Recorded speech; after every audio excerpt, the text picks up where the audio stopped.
నమస్తే.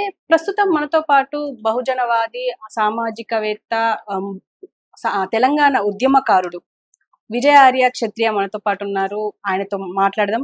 నమస్తే సార్. అమ్మా నమస్తే. సార్ మీరు చెప్పండి. ఇప్పుడు పాస్టర్ ప్రవీణ్ పగడాల మరణం మిస్టరీగానే ఉంది. ఇంకా ఒక పక్క క్రైస్తవులు ఇది హత్య అంటున్నారు. ఇంకో పక్క ఒక వర్గం మొత్తం ఇది ఖచ్చితంగా తాగేసి డ్రైవ్ చేయడం వల్ల ఆయన సూసైడ్ చేసుకున్నారు అని అంటున్నారు, యాక్సిడెంట్ అయింది అని అంటున్నారు. ఇలాంటి వదంతులు వినిపిస్తున్నాయి, ఇలాంటి మాటలు వినిపిస్తున్నాయి. ఇందులో ముఖ్యంగా మతాలకు సంబంధించి ఒక యుద్ధం జరిగే అవకాశం ఉంది అని చెప్పేసి అందరు భావిస్తున్నారు. సో మీరేమంటారు సార్? దీనికి సంబంధించింది రాజ్యాంగంలో, అంటే ఈ మత యుద్ధాలకు సంబంధించి రాజ్యాంగంలో ఏమైనా పాయింట్స్ ఉన్నాయంటారు? మంచి పాయింట్ రైజ్ చేశారమ్మా మీరు. Great question. ఇప్పటిదాకా ఏ జర్నలిస్ట్ కూడా అడగలేదు ఏమన్నా ఉందా. జర్నలిజం మొదలు చేయాల్సిన పని అది చేయాలి. రాజ్యాంగం గురించి మీరు మొట్టమొదలు అవేర్నెస్ కల్పియండి. దానివల్ల సమాజానికి మేలు చేయాలి. అంటే రాజ్యాంగం అంటే ఏంది, చట్టం అంటే ఏంది అసలు పౌరులకు తెలియదు. ఆ అవేర్నెస్ కల్పించాల్సిన బాధ్యత ఖచ్చితంగా ప్రభుత్వాలేదే. కానీ ప్రభుత్వాలు ఓట్ బ్యాంక్ పాలిటిక్స్ లో లీనమైపోయి ఆయా పార్టీలు రాజ్యాంగం గురించి కానీ చట్టాల గురించి కానీ ప్రజలకు తెలియనివ్వవు. అదే ఒక పెద్ద మర్మం. సో మన భారత రాజ్యాంగంలో మనకు పౌరులందరికీ కూడా సామాజిక, ఆర్థిక, రాజకీయ న్యాయాన్ని సమపాలనలో ఇవ్వాలనేది రాసి పెట్టబడింది ప్రియాంబిల్. అట్లనే భావము, భావ ప్రకటన, విశ్వాసము, నమ్మకము, అలాగే ఆరాధనతో కూడినటువంటి ఏ ధర్మాన్నన్నా అవలంబించేటటువంటి మరి ఆ స్వేచ్ఛను, తర్వాత స్వాతంత్రాన్ని కల్పించారు. అలాగే మరి అంతస్తు విషయంలో కానీ, తర్వాత అవకాశాల్లో కానీ, అలాగే మరి అందరిలో వ్యక్తి గౌరవాన్ని పెంపొందించేలాగా, అందరి వ్యక్తులు సమానంగా ఉండేలాగా, మరి అన్నదమ్ములా కలిసిమెలిసి ఉండే సౌభ్రాతృత్వాన్ని కూడా మన దేశ రాజ్యాంగము హక్కులుగా, బాధ్యతలుగా ఇచ్చింది. అయితే దాంట్లో ఈ మొత్తం మోట ఏంటంటే దేశం సమగ్రంగా ఉండాలా, ఐక్యతతోటి ఉండాలా, ఎవరికి హెచ్చు తచ్చులు ఉండకూడదు అనేది కల్పన. పౌరులందరూ సమానం. ఆ సమానం అనే మీనింగ్ ఎక్కడ కల్పిస్తారు అని అంటే ఓటు అనే అధికారం ద్వారా సమానత్వం వస్తుంది. ప్రతి ఒక్కరికి ఓటు వాల్యూ సేమ్ ఉంటుంది. హెచ్చు తచ్చు ఉండదు. ఆర్థికంగా కూడా ఎక్కువ ఉండొచ్చు, తక్కువ ఉండొచ్చు. ఆస్తి పరంగా కూడా ఎక్కువ ఉండొచ్చు, తక్కువ ఉండొచ్చు. కానీ ఓటు దగ్గర మాత్రం అందరూ సమానం. సో జీవించే హక్కు అందరికి సమానంగానే. అట్లా మనకు ఆర్టికల్స్ ఏవైతే ఉన్నాయో మరి పౌర హక్కులు, బాధ్యతలు అనేటివి ఆర్టికల్ 14, 15, 16, 17, 18 ఇవన్నీ కూడా పౌర హక్కులు, బాధ్యతలు. అలాగే మతానికి సంబంధించినంత వరకు ఆర్టికల్ 25, 26, 27, 28 ఇవి మతాలకు సంబంధించినంత వరకు ఉన్నాయి. అంటే వాళ్ళకి ఎంతవరకు స్వేచ్ఛ ఉంది అని అంటే ఒక మతాన్ని పెంపొందించుకోవడం, ఒక మతాన్ని అవలంబించడం, ఒక మతాన్ని నమ్మడం, ఒక దేవుణ్ణి విశ్వసించడం అది మీ వ్యక్తిగతం మాత్రమే. కానీ సామూహికంగా దాన్ని ఎట్టి పరిస్థితులలో బహిర్గతపరచాల్సిన అవసరం లేదు. నీ విశ్వాసం అనేది నీ వరకే. కాబట్టి అది నీ ఇంటి వరకే, లేదు నీ బంధుత్వం వరకే, లేదు నీ సమూహం వరకే, ఏదన్నా ఆర్గనైజేషన్. సో అట్లా ఉందే తప్పిస్తే ఒక ఆర్గనైజేషన్ అంటే ఒక మతం సంబంధించినటువంటి సంఘం ఇంకొక మత సంఘాన్ని తక్కువ చేసి చూపడం కానీ, ఒకరి దేవుణ్ణి ఇంకొక దేవుణ్ణి తక్కువ చేసి చూపడం కానీ అవి చెయ్యొద్దని ఉంది. అలా చెయ్యకూడదు, అలా మాట్లాడకూడదు. మరి ఇక్కడ స్వేచ్ఛ ఎక్కడిచ్చినట్టు? నీకు నీవు అవలంబించుకోవడానికి, ఆచరించడానికి మాత్రమే నీకు హక్కు కల్పించారు. కానీ నీవు ఎక్స్ప్రెస్ అంటే ఇంకొక దేవుడు తప్పు, ఇంకొక మతం తప్పు, తర్వాత ఇంకొక దేవుడు తక్కువ ఎక్కువ అనేది ఉచ్చరించడానికి నీకు ఎక్కడ హక్కులు ఇవ్వలేదు కదా. మరి నువ్వు ఎలా డిస్కషన్ చేస్తావు? ఒక ముస్లిం ప్రవక్తని నేను అడుగుతా ఉన్నా, ఇతర దేవుడు తక్కువ, ఇతర మతం తక్కువ అని ఎలా నువ్వు ఉచ్చరించగలుగుతావు? అది నీకు హక్కు ఇవ్వబడలేదు రాజ్యాంగంలో. నీ మతాన్ని నీవు పెంపొందించుకోవడానికి ఇవ్వబడ్డది. అదే నేను క్రిస్టియానిటీ కూడా అదే మాట్లాడుతా ఉన్నా. అంటే మీ దేవుణ్ణి మీరు కొలుసుకోండి, మీ మతాన్ని మీరు అవలంబించండి, మీ మతాన్ని మీరు పెంపొందించుకోండి. కానీ బహిర్గతంగా ఇంకొక మతం తక్కువ ఎక్కువ, ఇంకొక దేవుడు తక్కువ ఎక్కువ అని చెప్పడానికి వీల్లేదు. అలాగే హిందువులకు కూడా సేమ్ యాజ్ ఇట్ ఈజ్ వర్తిస్తుంది, అలాగే సిక్కులకు కూడా. అలాగే జైనులకు కూడా, అలాగే బుద్ధులకు కూడా. అంటే ఈ విధంగా ఏ మతం అన్నా కానీ మత స్వేచ్ఛ ఇవ్వబడ్డది, కానీ వాళ్ళను తిరస్కరించే స్వేచ్ఛ కానీ, వాళ్ళని తిట్టే స్వేచ్ఛ కానీ, వాళ్ళను డిస్ట్రాయ్ చేసే స్వేచ్ఛ కానీ, దాడులు చేసే స్వేచ్ఛ కానీ, తర్వాత డిబేట్లు చేసి వాదించే స్వేచ్ఛ కూడా ఇవ్వలేదండి.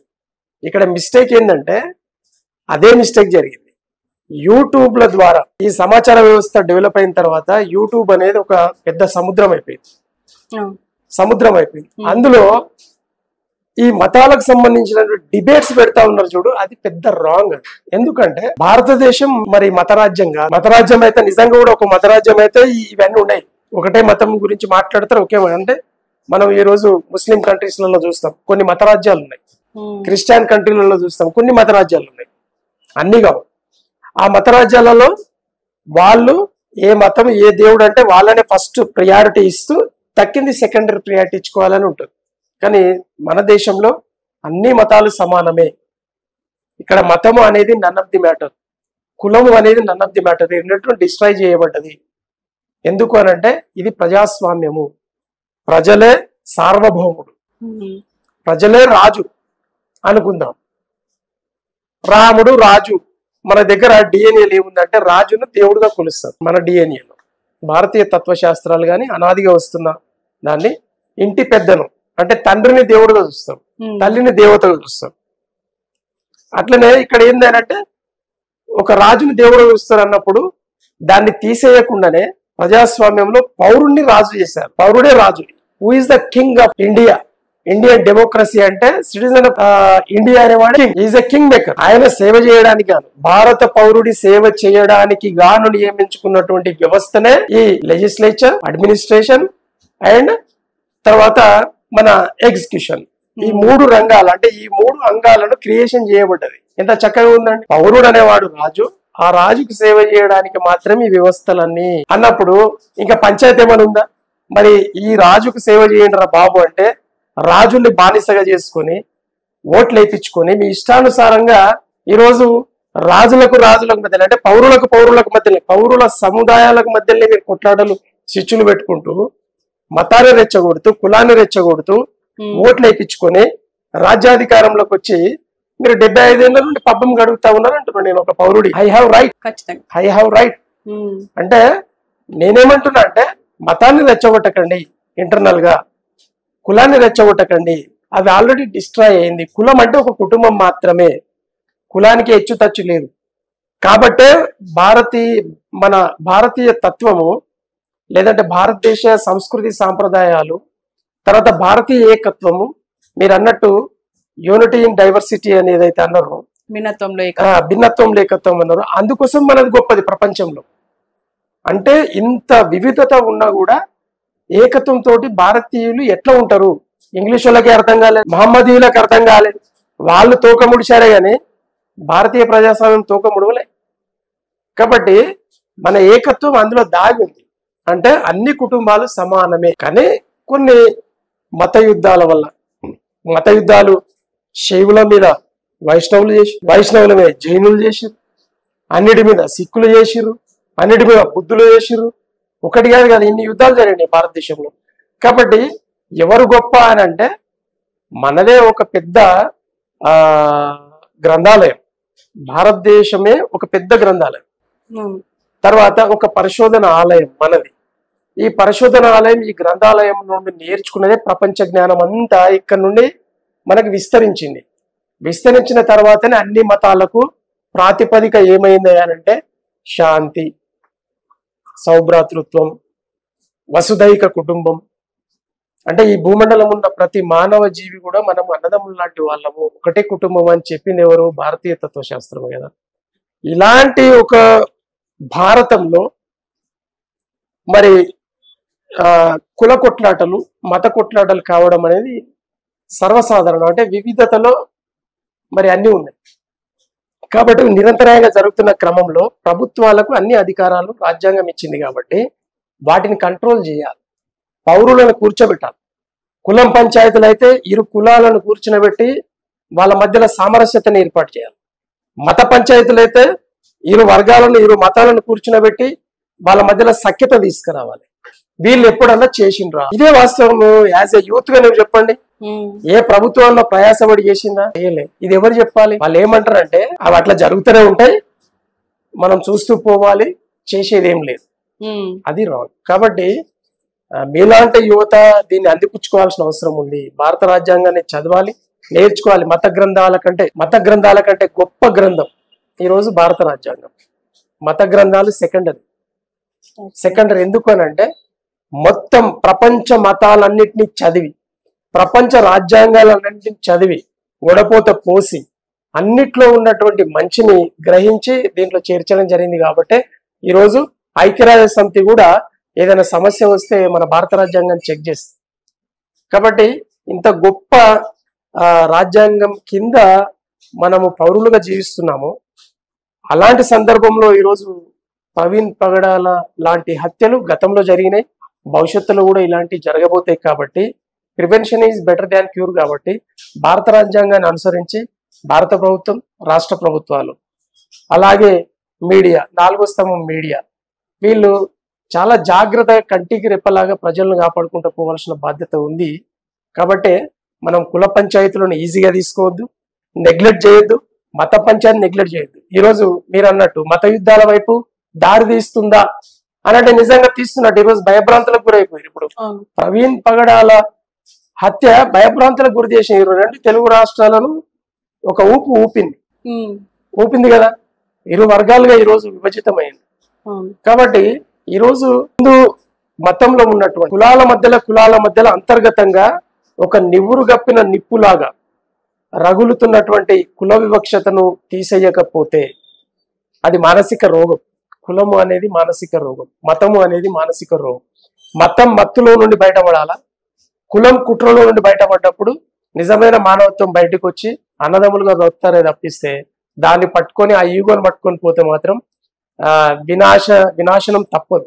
కాబట్టి నేను చెప్పేది ఏంటంటే ఖచ్చితంగా ప్రజలు వీటన్నిటిని గ్రహించాల్సిన అవసరం ఉంది. ఈరోజు ప్రవీణ్ పగడాల హత్యతో ఇంకొక హత్య కాకుండా ఆపుకోవాల్సిన బాధ్యత ప్రతి పౌరుడి మీద ఉంది, ప్రభుత్వాల మీద ఉంది. సార్ మీరు చెప్పండి, ఇప్పుడు ప్రస్తుతం పాస్టర్ గురించి చాలా వివాదం నడుస్తుంది.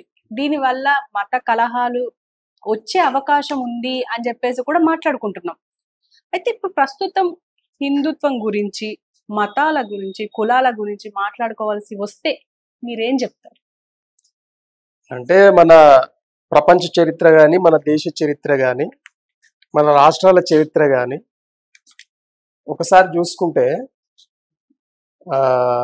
త్యాగాల పునాదుల మీద మంచి భవిష్యత్తు ఏర్పాటు జరుగుతుంది అనేది మనకు అర్థమవుతాం. అంటే ఎప్పుడైనా ఏ కాలంలో అయినా కూడా, ఏ తరంలో అయినా కూడా విలన్లు హీరోలకు మధ్య జరిగేటటువంటి సన్నివేశాలను మనం చూస్తూ ఉంటాం, సినిమాలలో చూస్తూ ఉన్నాం, వాస్తవంగా ఇప్పుడు రియాలిటీగా కూడా చూస్తూ ఉన్నాం మన జీవితంలో. సో ఆ సందర్భంలో ఈ చర్చోపచర్చలు అనేది, మతాల గురించి చర్చలు పెట్టడం అనేది వాస్తవంగా ప్రభుత్వ తప్పిదమే. ఎందుకు? యూట్యూబ్ ఛానళ్ల ద్వారా భారత రాజ్యాంగం ఇచ్చినటువంటి సర్వ హక్కులను పౌరులు సరిగ్గా వినియోగించుకుంటున్నారా లేదా అనేది చూడాల్సిన బాధ్యత భారత ప్రభుత్వం. ఎందుకంటే రాష్ట్రాలకు అధికారాలు లేవు. యూట్యూబ్ ఛానల్ను కంట్రోల్ చేయాల్సిన బాధ్యత భారత ప్రభుత్వాన్ని మాత్రమే. సరే, ఈ కొత్త ఒరవడిలో మరి సమాచార వ్యవస్థ అభివృద్ధి చెందిన తర్వాత కొన్ని మంచి పరిణామాలు, కొన్ని చెడు పరిణామాలు జరుగుతున్నమాట వాస్తవం.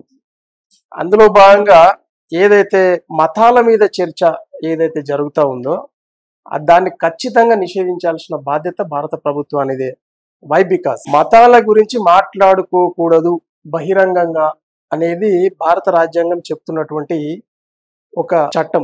అన్నప్పుడు మతాలను అభివృద్ధి చేసుకోండి, మీరు ఎవరినన్నా విశ్వసించండి, నమ్మండి, మీకు అన్ని స్వేచ్ఛలు ఉన్నాయి, అన్ని మతాలు సమానమే, ఒక మతం ఇంకొక మతాన్ని కించపరచకూడదు అనేది ఒక చట్టం ఉన్న తర్వాత రాజ్యాంగంలో, అది ముస్లిం కావచ్చు, హిందూ కావచ్చు, క్రిస్టియన్ కావచ్చు, ఎవరైనా కూడా ఒక మతాన్ని మనం గౌరవిస్తూనే మాట్లాడాలి కానీ కించపరిచినట్టు మాట్లాడకూడదు.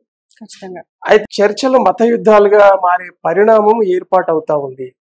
మనం మన దేశ సరిహద్దులను దాటి ఆయా దేశాల చరిత్రను ప్రస్తుతం రియాలిటీగా చూస్తున్న సందర్భంలో ఆఫ్ఘనిస్తాన్ విషయం మీరు చూడొచ్చు, అలాగే మన పాకిస్తాన్ విషయం చూడొచ్చు, బంగ్లాదేశ్ విషయం చూడొచ్చు. ఇట్లా మన సరిహద్దు ప్రాంతాలన్నీ కూడా ఒక విచక్షణను కోల్పోయి మతం అనే మత్తులో మరగ్గిపోయి ఈరోజు దేశాలే కుప్పగూలే పరిస్థితి ఏర్పడ్డాయి. అది మనం చూస్తాం. మనం దేశము ప్రపంచంలోనే దాదాపుగా ఒక ప్రత్యేకమైన సందర్భాన్ని కలిగి అంటే మన దేశంలో వివిధ మతాలు, వివిధ కులాలు, తర్వాత వివిధ సంస్కృతులు, సాంప్రదాయాలు ఒకటి కాదు కదా, ఇన్ని ఉన్నాయి. వీటన్నిటిని కలగలుపుకొని పోవాలి అని అంటే ఒక న్యూట్రాలిటీ ఉండాలనే ఉద్దేశంతో అందుకే దేశ రాజ్యాంగం మరి వాస్తవంగా కూడా సర్వసత్తాక సార్వభౌమ ప్రజాస్వామ్య గణతంత్ర దేశంగా దీన్ని రూపకల్పన చేసుకుంది. అందులో సరే ప్రియాంబుల్ను టచ్ చేసే అధికారం భారత రాజ్యాంగం ఇవ్వలేదు. అయినా కూడా కాంగ్రెస్ పార్టీ ప్రభుత్వం దాంట్లో సెక్యులర్, తర్వాత ఈ సోషలిస్ట్, సెక్యులర్, తర్వాత ఇంటిగ్రిటీ అనే పదాలను దాన్ని యాడ్ చేయడం జరిగింది. అది సుప్రీంకోర్టు కొట్టేసింది. ప్రియాంబుల్ను టచ్ చేసే అధికారం పార్లమెంట్ కూడా లేదు. అయినా కూడా అవి కొనసాగింపులో ఉన్నాయి. ఇట్స్ ఓకే, ఏది చేసినా మంచిగా జరిగిందని అనుకుందాం మనం. దాంట్లోకి వెళ్లకుండా ఈరోజు ప్రవీణ్ పగడాల గారి హత్య పౌరులకు, ఈ ప్రభుత్వాలకు ఏం నేర్పుతుంది అనేది చాలా ముఖ్యం, చాలా ముఖ్యం. ఈ సందర్భంగా నేను చెప్పేది ఏంటంటే ఒక పౌరుడుగా మత సామరస్యత అనేది చాలా ముఖ్యము, కుల సామరస్యత అనేది చాలా ముఖ్యం. ఈ రెండు ఎప్పుడైతే డిస్బ్యాలెన్స్ అయితే ఖచ్చితంగా ఇలాంటివి జరుగుతూ ఉంటాయి. అయితే ఈ డిస్బ్యాలెన్స్ చేయడానికి వ్యక్తి కూడా ప్రేరణ ఉంటది, ఆ వ్యక్తి వెనుక ఒక వ్యవస్థ ఉంటుంది. ప్రవీణ్ పగడాల అనేట ఆయన వ్యక్తి కాదు, ఆయన ఒక వ్యవస్థ. ఆయన తనను తాను నిర్భయంగా ఉన్నది ఉన్నట్టుగా ఆయా మతాలకు సంబంధించి ఆయన ఏదైతే స్వీకరించిన ఆ మతం గురించి కూడా చర్చోపచర్చలలో పాల్గొన్నాడు. వీడియోస్ అన్ని చెక్ చేస్తే కూడా మన అందరికి తెలుసు, మళ్ళీ దాంట్లోకి నేను వెళ్ళను. అవతలి మతాల గురించి మాట్లాడేటటువంటి వ్యక్తులు కూడా ఏమేమి మాట్లాడారు కూడా మనం విన్నాం. అయితే చర్చలు చేసుకోవడం తప్పు కాదు, కానీ అపరిష్కృతమైనటువంటి చర్చలు చేయడం అనేది తప్పు. వీళ్ళ పంచాయతీ ఎవరు దింపాలి? యూట్యూబ్లలో మీరు కొట్లాడుకుంటే పంచాయతీ ఎవరు దింపాలి? ఉండొచ్చు, గతంలో 100% తప్పులు జరిగినాయి, కాదనట్లేదు. ఈరోజు హిందూ మతంలో ఉన్నటువంటి వర్ణ వ్యవస్థ సృష్టించినటువంటి అరాచకత్వం అంతా ఇంత కాదా, దాన్ని ఎవరు కాదనలేని సత్యం.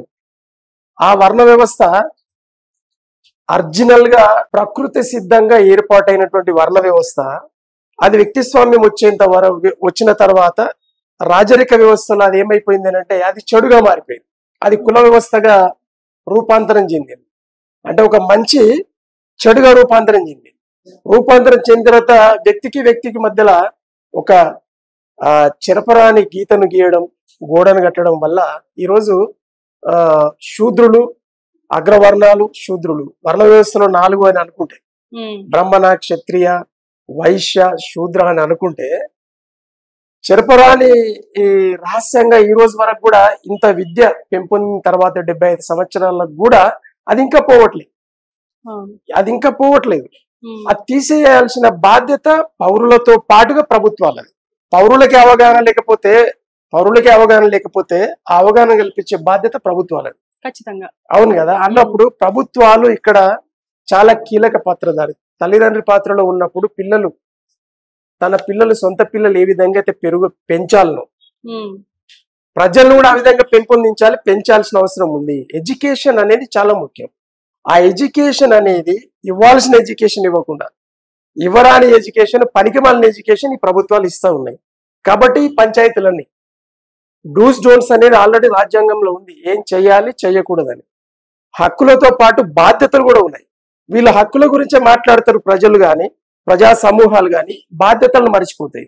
ఆ బాధ్యతలను తర్వాత వాళ్ళ హక్కులను గురించి సంపూర్ణంగా ప్రతిరోజు పాఠం పట్టించి చెప్పాల్సిన బాధ్యత ప్రభుత్వాల మీద ఉంది. ఎట్లా? మన ఇంట్లో మన పిల్లలకు పొద్దు నుండి సాయంత్రం వరకు తన సొంత పిల్లల్ని ఏ విధంగా అయితే చూసుకుంటారో, ఎడిట్ చేస్తూ ఉంటారు, ప్రతిరోజు ఎడిట్ జరుగుతూనే ఉంటుంది పిల్లల విషయంలో. అన్నప్పుడు ప్రజలు చేస్తున్నటువంటి వాళ్ళు చేస్తున్న కార్యకలాపాల మీద డేగ కన్ను వేసి ప్రతిరోజు కరెక్షన్ చేయాల్సిన బాధ్యత ప్రభుత్వాలు ఉన్నప్పుడు ప్రభుత్వాలు ఏమున్నది ఓట్లు వేయించుకోవడం, తర్వాత వాళ్ళు ఆ అధికారాన్ని అనుభవించడం వరకే చూస్తున్నారు, కానీ ప్రజలను ఎవరు పట్టించుకోవట్లేదు అనడానికి ఇది ఒక సాక్ష్యం. ఖచ్చితంగా. అయితే ఇందులో ముఖ్యంగా మనం చిన్నప్పటి నుంచి చదువుకుంటూనే Yes. ఉన్నాం, భిన్నత్వంలో Yes, ఏకత్వం yes, exactly. ప్రతీకగా భారతదేశం మాత్రమే Yes, ఉంది yes, అని చెప్పేసి, yes, ఎందుకంటే yes. ఎన్నో కులాలు, ఎన్నో సంస్కృతులు అని చెప్పేసి exactly. మాట్లాడుకుంటాం. కానీ ఇప్పుడు దాన్ని పాటించేది ఓన్లీ సామాన్యులు మాత్రమే, పార్టీలు కాదు. అంటే గవర్నమెంట్ గాని, ఇప్పుడు వచ్చిన పార్టీలు గాని ఏది పాటించడం లేదు అంటే దీనికి మీరేమంటారు? ఎగ్జాక్ట్లీ 100%. యాజ్ ఏ యంగ్ గాయగా నేనైతే అభినందిస్తా.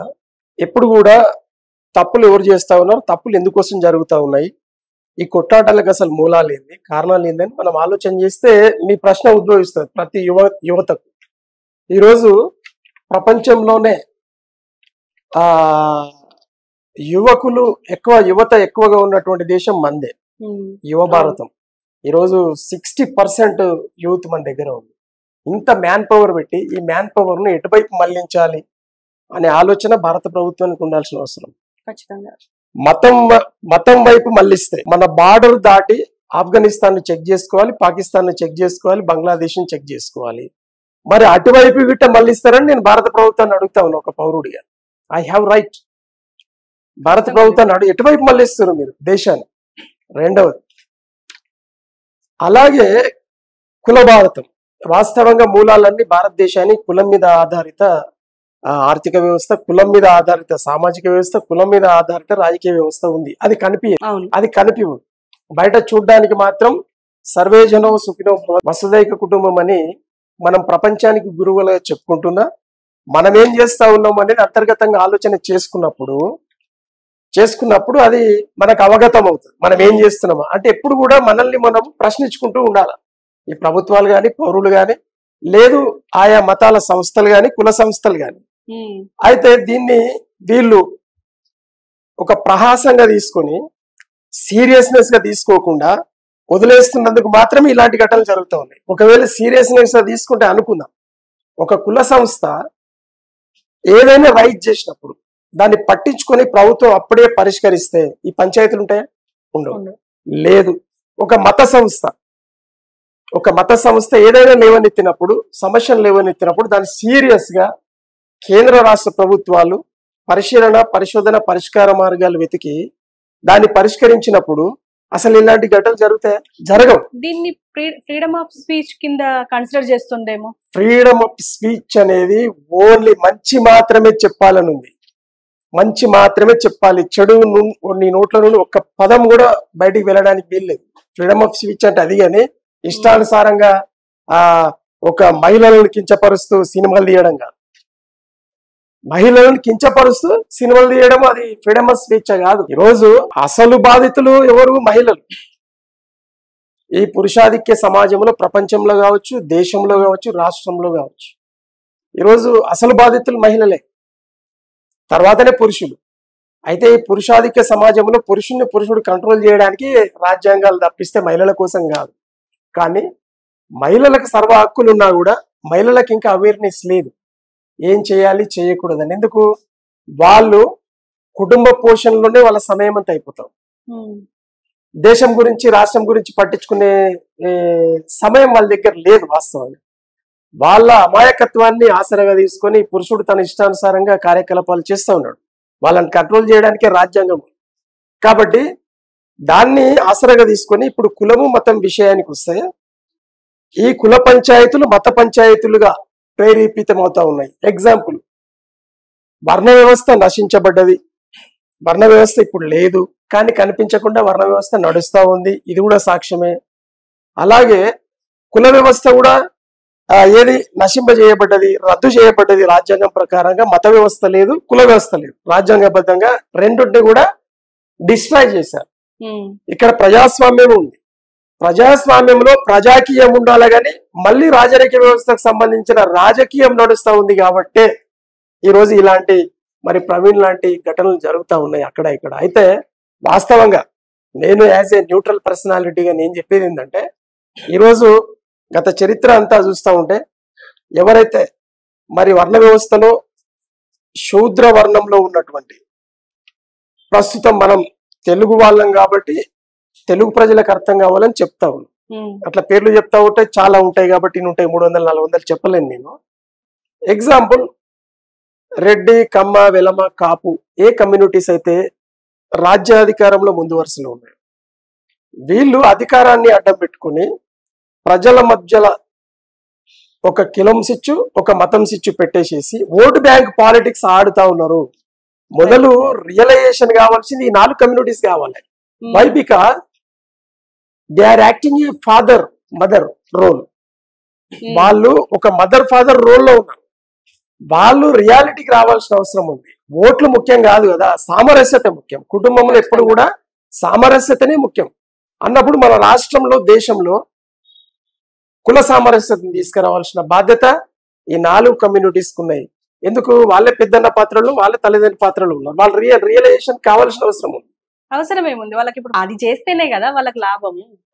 అది అయితే లాభము అనేది, నేను అదే అంటున్నా, లాభాన్ని డబ్బు పరంగా చూడకండి, లాభాన్ని కుర్సీ పరంగా చూడకండి, అధికారం పరంగా చూడకండి. దానికోసము ఎవరు ఎక్కువ ప్రజలను ఉద్ధరించింది, ఎవరిని ఎక్కువ ప్రజల్లో అభివృద్ధి చేసింది, ఎవరిని ఎక్కువ ప్రజలకు విద్యను అందించారు, ఎవరు ఎక్కువ మరి ప్రజలకు ఆరోగ్యాన్ని అందించారు, ఎవరు ఎక్కువ ఉద్యోగాలను అందించారు అంటే ఇలాంటి విషయంలో పోటీ పడండి. కానీ ఈ మతాన్ని కులాన్ని మధ్యలో తెచ్చి ఈ ఓటు బ్యాంక్ పాలిటిక్స్ లో చేయడం వల్ల ఏమైందంటే హత్యలే జరుగుతాయి, హత్యలే జరుగుతాయి. మానవత్వం ఆత్మహత్యకు గురవుతుంది. మానవత్వం అనేది ఆత్మహత్యకు గురవుతుంది. మానవత్వాన్ని నేర్పినటువంటి భారత జాతి, భారతీయ తత్వశాస్త్రాలు ఎక్కడ కూడా ఈ ప్రపంచానికి నిజంగానే గురువులం మనమే 100%. కానీ ఆ గురుత్వం నిలబడాలి అని అంటే మరి ఈరోజు ఎగ్జాంపుల్ మీకు చెప్తా. మైనారిటీస్ ఎంతమంది ముఖ్యమంత్రులు ఉన్నారండి? మెజారిటీ పీపుల్లే కదా ఉందంతా, అందరు హిందువులే కదా. ప్రధానమంత్రులు ఎంతమంది ప్రధానమంత్రులు అయినండి? అంటే ఇక్కడ పెద్దన్న పాత్రలో ఉన్నటువంటి మెజారిటీ పీపుల్ కి సంబంధించిన హిందూ ముఖ్యమంత్రులు, హిందూ ప్రధానమంత్రులు, హిందూ మంత్రులు అంటే రాష్ట్రాలలో కానీ దేశంలో కానీ ఎమ్మెల్యేలు, ఎంపీలు, మెజారిటీ పీపులే అన్నిటిని చూసుకోవాల్సిన అవసరం ఉంటుంది. మైనారిటీ పీపుల్ ను రెచ్చగొట్టినంత మాత్రాన మన విలువ తగ్గుతుంది. కానీ బట్ట పేలికను తీసుకుపోయి పామ్ చేసి ఉరిపెట్టుకోవాల్సిన పరిస్థితి మరి మనకే వస్తుంది. కాబట్టి మనం చాలా జాగ్రత్తగా ఉండాల్సిన అవసరం ఉంది. అంటే ఈ రోజు మైనారిటీ అనేది చాలా తక్కువ జనాభా ఉన్నటువంటి మైనారిటీస్ ను వాళ్ళను ఒక దయ్యంగా చూపెట్టి, వాళ్ళను ఒక విలన్గా చూపెట్టి ఓట్లు దొబ్బుకోవాలని ఆలోచన కాంగ్రెస్ కు ఉన్నా, లేదు భారతీయ జనతా పార్టీకి ఉన్నా, లేదు ఇంకెవరైనా ప్రాంతీయ పార్టీలకు ఉన్నా కూడా అది నష్టదాయకము దేశానికి, దేశ సమగ్రతకు, దేశ ఐక్యతకు. తర్వాత భారతదేశ మానవత్వాన్ని నేర్పడంలో మొదటి వరుసలో ఉంది. ఏ మతమైనా కూడా ఈరోజు ఛాలెంజింగ్ చేసి నేను మాట్లాడగలుగుతా. క్రిస్టియన్ కమ్యూనిటీ తోటి, ముస్లిం కమ్యూనిటీ తోటి, ఏ ఇతర ప్రపంచ కమ్యూనిటీ తోటి నేను మాట్లాడగలుగుతా. We are the father of the humanity అని చెప్పగలుగుతా. నేను మాట్లాడతా. కానీ దాన్ని తీసుకుపోయే పద్ధతి ఏ విధంగా ఉందో అది తప్పు. అంటే నీ ఆర్గ్యుమెంట్ ఎట్లా ఉండాలి అంటే అవతలని నొచ్చించేటట్టు కాకుండా మెప్పించేటట్టు ఉండాలి. అక్కడ ప్రాబ్లం ఉంది. అక్కడ వాళ్ళని మెప్పించాలి, ఒప్పించాలి. అనుకుందాం ఇప్పుడిప్పుడు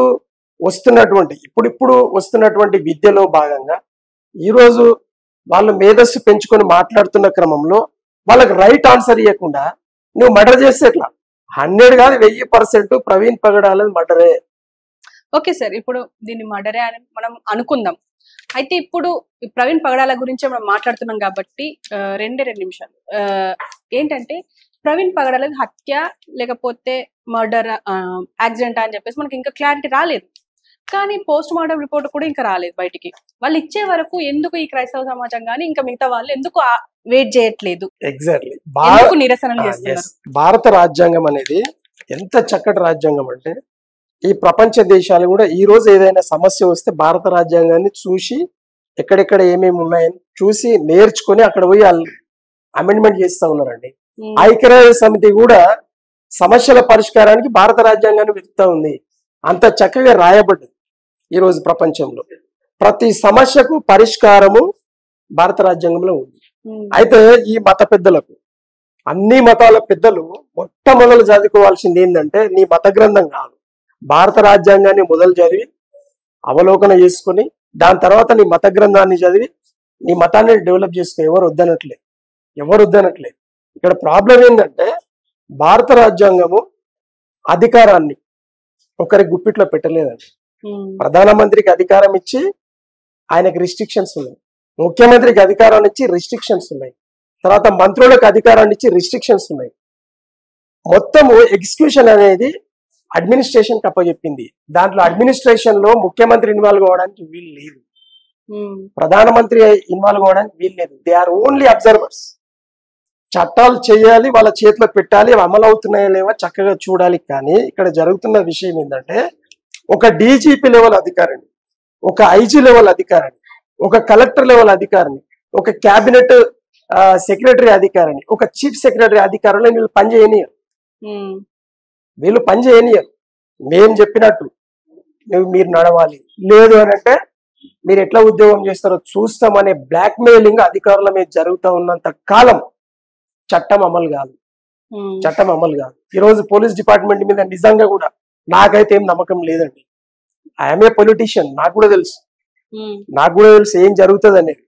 అయితే ఇక్కడ రాజ్యాంగం అనేది ప్రతి అధికారాన్ని ఆయా అధికారులకు పరిధులు ఇస్తూ లిమిటేషన్స్ ఇస్తూ వాళ్ళు ఇచ్చినప్పుడు ఈరోజు డీజీపీకి సర్వ హక్కులు ఉన్నాయి. సర్వ హక్కులు డీజీపీ గారికి ఉన్నాయి, ఐజీ గారికి ఉన్నాయి. నిజంగానే అది హత్యనా? నిజంగానే ఆయన ఇంకేమన్నా జరిగి ఆయన ఆ విధంగా మరణం పొందాడని చూపెట్టే అధికారం ఆ అధికారికి ఉంది. కానీ ఆ అధికారి పొల్యూట్ అవుతాడు. ఆయనకి ఎన్ని ఫోన్స్ పోతాయి? చంద్రబాబు నాయుడు గారి ఫోన్ పోతుంది, డిప్యూటీ సీఎం పవన్ కళ్యాణ్ గారి ఫోన్ పోతుంది, అక్కడ నుండి అమిత్ షా గారి ఫోన్ పోతుంది, అక్కడ నుండి ప్రధానమంత్రి గారి ఫోన్ పోతుంది. వై? బికాజ్ ఆయన ప్రవీణ్ పగడాల అనేట ఆయన ఏ విధంగానైనా మాట్లాడు, ఆయన చర్చలలో ఏమన్నా మాట్లాడండి, కానీ ఒక పౌరుడు ఆయనకు మాట్లాడే అధికారం రాజ్యాంగం ఇచ్చింది. తప్పు మాట్లాడితే ఆయనని పిలిచి కూర్చోబెట్టి నీవు తప్పు మాట్లాడుతున్నావు అని చెప్పే అధికారం ఒక డీజీపీకి ఉంది. మీరు మాటలు సవరించుకోండి, సరిగ్గా మాట్లాడండి, మీరు తప్పు మాట్లాడుతున్నారండి, మీకు స్వేచ్ఛ ఉన్నదని మీరు దాన్ని దుర్వినియోగం చేస్తారని చెప్పొచ్చు. ప్రధానమంత్రి గారు పిలిపియొచ్చు ఒక పౌరుణ్ణి, ముఖ్యమంత్రి గారు పిలిపియొచ్చు, ఉప ముఖ్యమంత్రి గారు పవన్ కళ్యాణ్ గారు పిలిపియొచ్చు, అమిత్ షా గారు పిలిపించుకోవచ్చు. ఒక పౌరుని పిలిపించే అధికారం అందరికీ ఉంది. ఈరోజు వీళ్ళు ఏమనుకుంటారంటే భారత రాజ్యాంగం పౌరుల్ని రాజుగా చేస్తూ వీళ్ళందరినీ ప్రజలకు సేవకులుగా చేశారు. Who is the ruler? Citizen of India is the ruler. ఒకవేళ సిటిజన్ ఆఫ్ ఇండియా రూలర్ గా ఆయన హక్కుల్ని బాధ్యతలను మర్చిపోయి మాట్లాడుతూ ఉంటే ఒక అధికారిగా ప్రధానమంత్రి గారు, ఒక అధికారిగా ముఖ్యమంత్రి గారు, ఒక అధికారిగా డీజీపీ గారు పిలిచి మాట్లాడొచ్చాయా బాబు? మరి ఎందుకు మాట్లాడలే? ఆయన 2 నెలల నుండి నాకు ప్రాణహాని ఉందని తిరుగుతూ ఉన్నట్ట. మాకు తెలియదు, వీడియోస్లలో మనం చెక్ చేస్తూ ఉంటే వాళ్ళ ఫ్యామిలీ మెంబర్స్ తోటి మాట్లాడితే ఇవన్నీ బయటకు వచ్చినాయి. గత 2 నెలల నుండి కూడా 3 నెలల నుండి కూడా ఆయన చెప్తా ఉన్నాడు కుటుంబ సభ్యులకు, స్నేహితులకు నాకు థ్రెటన్ ఉంది, నాకు ఈ విధంగా థ్రెటన్ కాల్స్ వస్తా ఉన్నాయని చెప్పి చెప్తా ఉన్న క్రమంలో మరి ప్రభుత్వానికి పట్టింపు లేదా? ప్రభుత్వానికి పట్టించుకోవాలి కదా. అందుకోసం ఇవన్నీ ఒక ఉత్ప్రేరకంగా పనిచేస్తాయండి. అంటే కమ్యూనల్ రైట్స్ కోసం కావచ్చు, లేదా క్యాస్ట్ రైట్స్ కోసం కావచ్చు. ఇవన్నీ సరే ప్రవీణ్ పగడాల ఏ క్యాస్టో నాకు తెలియదు, ఐ డోంట్ నో. బట్ ఆయన మొత్తం వీడియోస్ ను మేము గమనించినప్పుడు ఆయన లోపల ఏదో ఒక తెలియని భావన క్రియేట్ అయ్యింది. గత కాలంలో నేను ఉన్నటువంటి కమ్యూనిటీ చాలా బాధను అనుభవించింది ఈ సనాతన ధర్మము హిందూయిజం వల్ల. కాబట్టి వాళ్ళందరూ కూడా మత మార్పిడులు చెంది వాళ్ళ జీవనం వాళ్ళ గడుపుతా ఉంటే ఈ రోజు అడ్వకసీలో మీరు గెలవలేక మమ్మల్ని అన్నట్టు ఆయన ఆ కోణంలో తీసుకెళ్ళినట్టు కొద్దిగా అర్థం అవుతుంది. So what ever it may be, నేను చెప్పేది ఏంటంటే ఇక్కడ ప్రతీకారేచ్ఛతోటి ఎవరు మాట్లాడినా తప్పే. గతాన్ని దొరుకుంటే అన్ని గుంతలే ఉంటాయి. గతాన్ని అనుకుందాం, నేనున్నా, నా ఫ్యామిలీని ఎవడో టార్చర్ చేసి ఉంటాడు, అంత మాత్రం టార్చర్ చేసినోడు ఎవడో తెలుసుకొని వాడిని ఇప్పుడు నేను హత్య చేయాలన్నా, డిస్ట్రాయ్ చేయాలన్నా నేను వాడిని డిస్ట్రాయ్ చేస్తే మళ్ళీ నా కుటుంబంగా ఉంటుంది. నాకు శక్తి ఉన్నంత మేరకు నేను ఈరోజు బలంగా ఉండొచ్చు, రేపు పొద్దున నా పిల్లల పరిస్థితి ఏంది? అంటే ఒకటి చంపుకుంటూ పోతే ఇంకా ఆగుతుంది ఇక్కడ. కాబట్టే కదా ప్రజాస్వామ్యం వచ్చింది. అవన్నీ మర్చిపోండి భయ్, గతం గత. గతం గత. ఇప్పటి నుంచి మనం ప్రజలము ఒకరం గౌరవించుకుంటూ, ఒకరి సంస్కృతి సాంప్రదాయాలను, ఒకరి మతాలను, ఒకరి కులాలను మనందరం కూడా సమానత్వంతో గౌరవించుకుంటూ ముందుకెళ్దామనే మనం ప్రజాస్వామ్యాన్ని ఎంచుకున్నాం. అండ్ ఇందులో ముఖ్యంగా మనం గమనిస్తూ ఉంటే ఇప్పుడు ప్రవీణ్ పాస్టర్ గురించి మాట్లాడుకుంటున్నాం కాబట్టి, ప్రవీణ్ పాస్టర్ విషయంలో ఇది హత్య అని నాటే ప్రయత్నం చేస్తున్నారు, ఈ పాస్టర్స్ అత్యుత్సాహం చూపిస్తున్నారు అని చెప్పేసి అంటున్నారు. దీని గురించి మీరు ఏమంటారు? లేదండి, అంత గొప్ప వ్యక్తి యాక్సిడెంట్ లో చనిపోయినట్టు నేను కూడా వ్యక్తిగా నేను నమ్మ. 100కు 1000%, 100కు 100% అది హత్యనే. బట్ నేను చూడండి వినంది ఫలానా వాళ్ళు అని నేను ఎట్లా పేరు చెప్తాను? కానీ ఒకటి మాత్రం నేను చెప్పగలుగుతా, ఒక కమ్యూనిస్ట్ వాది అయినటువంటి, ఒక సెక్యులర్ వాది అయినటువంటి మా పవన్ కళ్యాణ్ గారు ఈరోజు రూపాంతరం చెంది ఆయన మతం గురించి మాట్లాడడం వల్ల కొన్ని సంవత్సరాల నుండి మత విద్వేషాలను రెచ్చగొట్టేటటువంటి ఒక సమూహానికి ఊతం దొరికినట్టు అయింది, ప్రేరణ దొరికింది. ఆ ప్రేరణ దొరకడం వల్లనే వాళ్ళు ధైర్యం చేసి ఈ మర్డర్ చేసిరనే మాట మాత్రం ఖచ్చితంగా నేను చెప్తాను. అంటే ఆయన సపోర్ట్ గా ఆయన సపోర్ట్ చేయలేదు, సపోర్ట్ గా ఉన్నారు. ఆయన సపోర్ట్ కాదు. ఇప్పుడు అనుకుందామండి, ప్రేరణ ఎగ్జాంపుల్. ప్రేరణ ఇట్ మీన్స్ మనం సినిమా చూస్తాం, ఒక 3 గంటల సినిమా, 2.5 గంటల సినిమా చూసిన తర్వాత ఆ చూసిన దృశ్యాలన్నీ కూడా ఒక వారం రోజుల వరకు కూడా మనల్ని వ్యక్తిని ప్రేరేపిస్తూ ఉంటాయి. కానీ అక్కడ ఉన్న హీరోకు గాని, విలన్ కి గాని, హీరోయిన్ గాని వీడికి ఏం సంబంధం ఉండదు, ఆ క్యారెక్టర్లకు వీడికి ఏం సంబంధం ఉండదు. బట్ రూట్ లెవెల్లో వాడు దాన్ని అనుభవిస్తూ ఉంటాడు, దాన్ని వీడు ప్రేరేపిస్తాడు, సినిమాలో ప్రేరేపిస్తాడు. అది వారం రోజుల వరకు మైండ్ సెట్ అట్లనే ఉంటుంది, మారదు. కాబట్టి నేనేమంటున్నానంటే, ఈరోజు పవన్ కళ్యాణ్ గారిని చూసి నిజంగా కూడా ప్రేరితమై ఉన్నారు అనేది సత్యమే. ఆయన ఎలాగో సినీ హీరో, దాని తర్వాత ఇప్పుడు పొలిటికల్ హీరో. ఇప్పుడు పొలిటికల్ హీరో. ఆయనను అనుసరించే వాళ్ళు ఉంటారు కదా. స్వయంగా నేను కూడా ఆయనకు ఫ్యాన్ని, పవన్ కళ్యాణ్ గారికి. ఓకేనా? సో నేనేమంటున్నా అంటే, ఆయన వల్ల ప్రేరేపితమైనటువంటి కనిపించని సమూహము దీన్ని హత్య చేసి ఉంటారు అని నేను అంటున్నాను. కానీ మీరేమో హత్య అంటున్నారు, ఖచ్చితంగా హత్య చేశారు అని చెప్పేసి మీరు అంటున్నారు. కానీ ఇన్ని విజువల్స్, ఇన్ని సీసీటీవీ ఫుటేజ్లు బయటికి అంటే ఇది పోలీసులు విడుదల చేశారా లేదా అనేది సెకండరీ. ఇన్ని వచ్చిన తర్వాత కూడా ఖచ్చితంగా ఇది హత్య అంటారా? అంటే అమ్మా, ఇప్పుడు సీసీ ఫుటేజ్లను మనం ఎట్లా నమ్ముతాం? మార్ఫింగ్. మీకు ఎగ్జాంపుల్ చెప్తా. అశ్లీల చిత్రాలు మార్ఫింగ్ తో వస్తా ఉన్నాయి. చెప్పండి, ఇప్పుడు సూటిగా మీరు స్త్రీ, మీరు ఎన్ని మొత్తం సోషల్ మీడియాలో మీకు తెలుసు అంతా, మీరు చెప్పండి. ఇప్పుడు అశ్లీల చిత్రాలు ఒక హీరోయిన్ ఫోటో పెట్టేసేసి వస్తూ ఉన్నాయి. మరి అంటే హీరోయిన్ చేసినట్ట కాదు. అట్లనే మార్ఫింగ్ అనేది చాలా ఈజీ అయిపోయింది. కాబట్టి ఆ మార్ఫింగ్ చిత్రాలను మేము నమ్మే పరిస్థితి లేదు. నో, అది ఎవడు చేసినా హత్యనేది. కానీ ఎవరు అనేది ఒక పౌరుడిగా అడ్వాన్స్ గా నేను చెప్పడం అనేది తప్పది. అది తప్పు అవుతుంది. మళ్ళీ నాకు చట్టము, నాకు స్వేచ్ఛ ఇచ్చినా నేను నోటికి వచ్చినట్టు నేను మాట్లాడొద్దు. సాక్ష్యం లేనిది, వినంది, చూడండి నేను చెప్పకూడదు. అయితే ఇప్పుడు చట్టం అనేది ఉంది కాబట్టి అది డీజీపీ పర్వ్యూలో, ఐజీ పర్వ్యూలో, ఎస్పీ గారి పర్వ్యూలో, డిఎస్పీ గారి పర్వ్యూలో ఇంటర్వ్యూషన్ జరుగుతూ ఉంది. అది ఈ రోజు కాకపోతే రేపు బయటపడుతుంది. అట్లనే మేమేమంటున్నామంటే, పోలీసు వ్యవస్థ కబంధాస్తాల్లో, రాజకీయ కబంధాస్తాల్లో ఉంది కాబట్టి దీన్ని స్వేచ్ఛాయుత వాతావరణంలో చేయాలి అని అంటే సిట్టింగ్ జడ్జి తోటి విచారణ చేయించండి, సిబిఐతో విచారణ చేయించండి. లేదు దాని మీద విచారణతో పాటుగా నిజ నిర్ధారణ జరగాలి అని అంటే ఒక పౌరుల సమూహాన్ని దానికి అటాచ్ చేయండి. మీకు ఎగ్జాంపుల్ చెప్తా. ఈరోజు రాజకీయ వ్యవస్థలో వచ్చినటువంటి ఐపీఎస్ అధికారులు ఉన్నారు, ఐఏఎస్ అధికారులు ఉన్నారు. నిన్నక మొన్న మీరు ఇంటర్వ్యూ తీసుకున్నటువంటి మన డీజీపీ అధికారి ఏం పేరు, బాబురావు గారు ఉన్నారు. అట్లానే డాక్టర్ ఆర్ఎస్ ప్రవీణ్ కుమార్ గారు అడిషనల్ డీజీపీ లెవెల్ అధికారి ఉన్నారు. తర్వాత ఇంకా చాలా మంది, కాకి మాధవరావు గారు లాంటి చాలా పెద్ద మనుషులు. అలాగే ఇంకా చాలా మంది అధికారులు ఉన్నారు.